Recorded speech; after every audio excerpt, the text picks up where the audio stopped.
Hey everybody, Retro John here, and today I am going to be taking a look at the all-new, kinda retro Mighty Morphin Power Rangers Morphin figures. These are definitely a throwback from the early 90s, like the 93 Mighty Morphin Power Ranger flip head figures. Hasbro's decided to go ahead and start re-releasing these with new head sculpts, so let's go ahead and take a look. A little closer look. So let's go with Jason, the Red Ranger, my fave. First thing I want to point out is they look a lot bulkier, and we'll get into that when I open these things up. But let's take a look at the packaging here. The packaging definitely screams the original Morphin Ranger figures, except this says retro right there, just so you know. And right here you can already see that they have new, very cartoony looking head sculpts in my book. So you also notice it does come with the power sword. Each one will come with their significant weapon, as well as their blaster. Turn it aside and you'll notice that's it.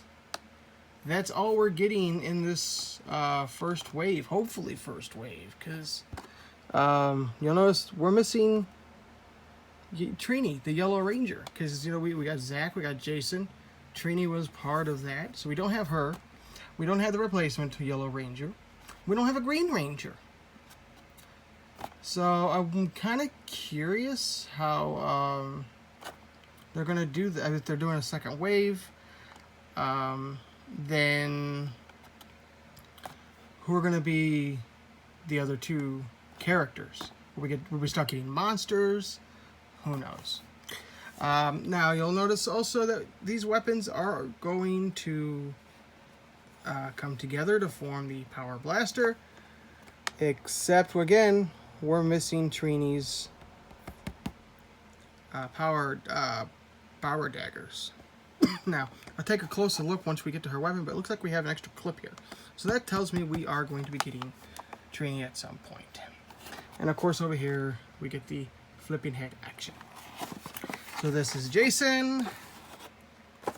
We have Zach, the Black Ranger, with a black axe, which is another improvement over the vintage, because they were all one solid color. I believe they were all gray. So, and again, he comes with his blaster as well. We see Billy the Blue Ranger, played by David Yost, who is an awesome guy. Got to meet him at a convention only a few years ago. It seems like eons, but you know. For some reason, he does come with his power lance, but it's not blue. It is that gray. Same with Jason. It is not red. His is black. You'll notice when I bring Trini's over here, hers is white instead of pink. So there is no consistency whatsoever with these. So let's go ahead and take these out of the box and take a better look at them. Okay, so here we have our Mighty Morphin Power Ranger Morphing figures out of the packaging.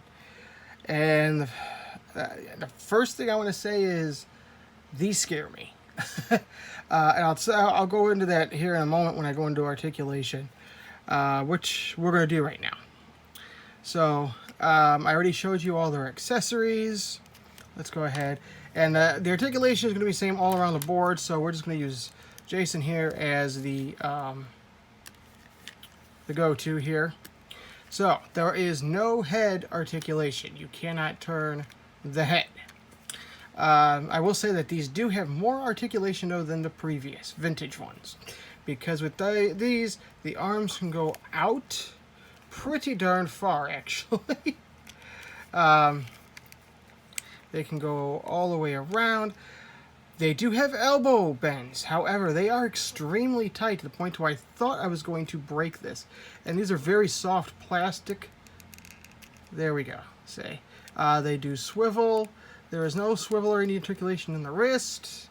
Of course, there is no waist articulation because of their action feature. The legs can go all the way out. The holster doesn't even hinder the articulation there, so that's amazing. I will give them props on that. The leg can go out all the way like that. It cannot go backwards for some odd reason.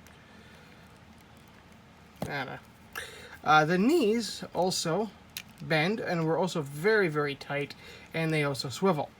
The first thing I'm going to do is point out when we get to detailing right now is I already have paint coming off of the knee joint there. Kind of a bummer. I also have some paint scuffing here. So yeah, and I noticed even with the Blue Ranger, it's got some paint issues too.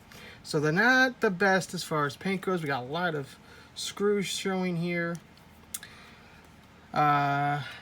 So the action feature.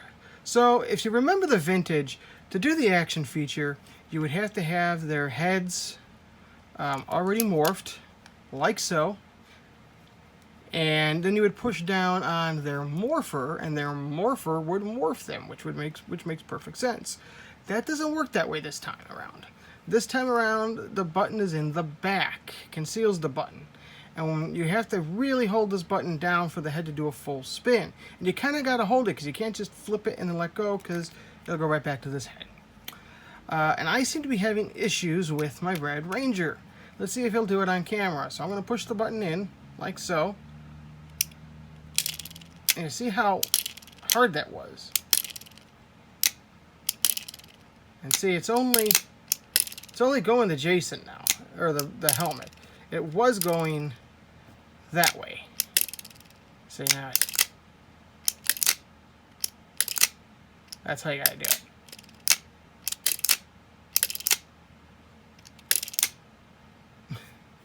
That's how it works. See, the helmets will get stuck. So let's take a look at that sculpt. I could kind of see Jason. To me, it looks like a cartoon version of Austin St. John. It really does. It doesn't look completely bad, but I mean, if you are going just for kids, this is perfect. Something else to notate, with the vintage figures and their accessories such as the sword and the gun had holes in the handles. That is because the hands originally had pegs. They utilized a peg system to hold on to the weapons. They don't do that. Luckily, the hands are somewhat pliable, and you can get their weapon in their hand with no problem. They could essentially dual-wield their weapon and their gun. If you don't want the gun in their hands, like I said, there is a holster that you could just simply plug the gun into, like so. And as far as I could tell, it stays in there pretty good. So, and there you go. Let's go ahead and morph the other guys here.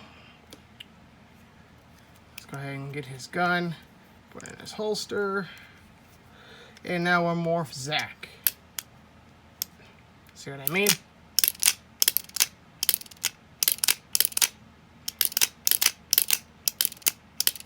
There we go. Jesus. So these don't work as well as I would like them to. I think the vintage ones definitely worked better. These also feel very more rubbery and pliable than the vintage. I mean, that's a good thing, though. I don't know. So here is Zach's alternate head here. He doesn't look too bad. Again, it looks more like a cartoon version. With Zach, his axe. Typically, I would like him to hold the handle closer to the bottom. But you can't do that because you got a blasted peg right here. So that sucks. So you can have him holding it as the axe. Or, if you want, I don't think this moves down. It does not. But you can have him hold it like so as the gun, a blaster. I always preferred the axe. And it's so hard to get him to hold that.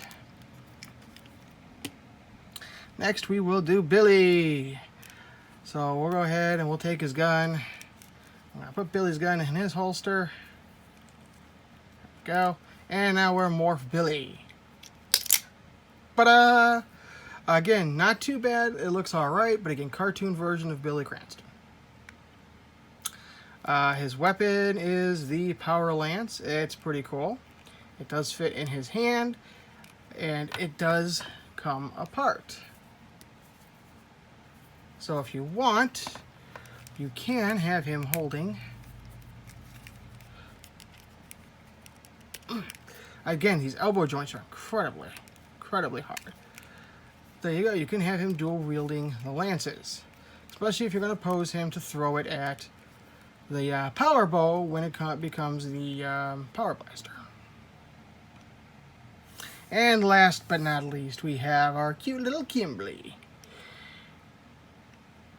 And she's pretty cool. Let's go ahead and morph her.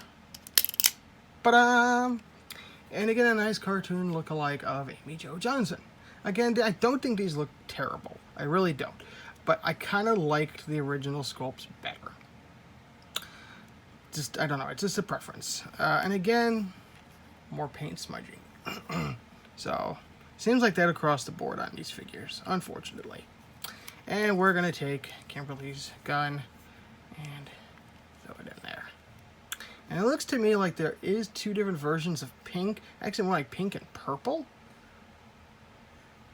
Which is really kind of off-putting. So we definitely have two different plastics. We have much harder plastic, and then we have a softer plastic for the limbs. And unfortunately, we got two off colors here on... I just shouldn't have done that. I should have done this. My fault. Was not intentional. But we do have two different colors going on right here. And Kimberly does have her power bow, which can go on either hand. And that is pretty cool. Unfortunately, then, yeah, I think this is the only of the power weapons that don't have their proper dinosaur insignia, which is on their morphers, if you can see that. It's actually painted on there pretty darn well.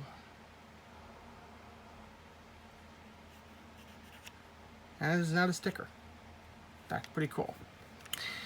So, like the vintage and like the series, the TV series, all the weapons can come together to form the Power Blaster. So I believe the first one is the Power Axe. Then the Power Bow. So in the Power Bow...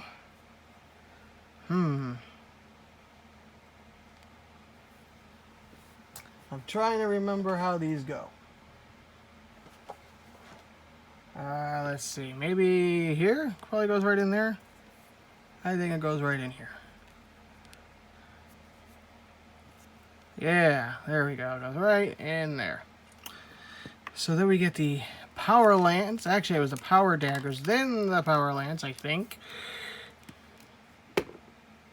Jason's drunk. Zach's tired.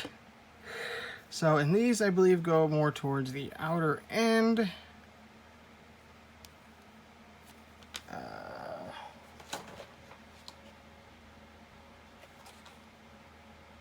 No, they go in.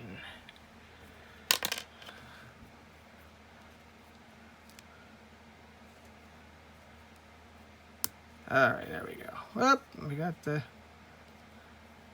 blasted power bow coming off here.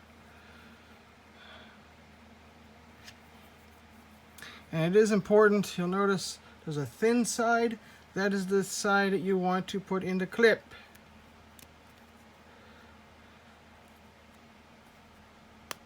There we go. I heard it, the power bow clip. And then we got the Power Daggers, which we do not have. But we do have the Power Sword. And the Power Sword, I believe, is just going to go right in this little slot here. Here. Why won't you go in? There we go. Clips right in. No problem. I've never been... Let's see. Actually, I think it goes in a little further. There we go. It goes in just a little further. And it's a little crooked. Bothers me. Okay, so here we have, for now, the complete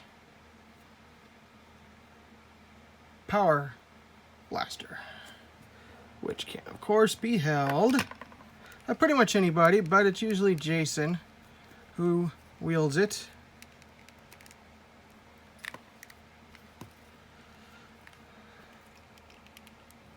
There we go.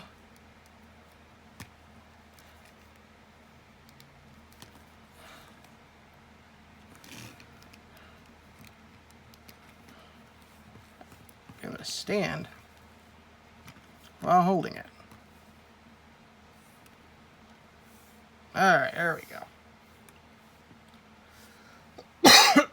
So, here you go. These are your Mighty Morphin Power Ranger Retro Morphin action figures. These are currently at Walmart. They run for $10 a figure, which isn't too bad of a price, I don't think.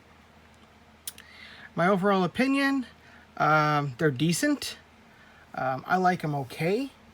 I wish we would have got all of the Rangers in the first wave. Especially not knowing if there's going to be a second wave. It'd be nice to bring Trini in.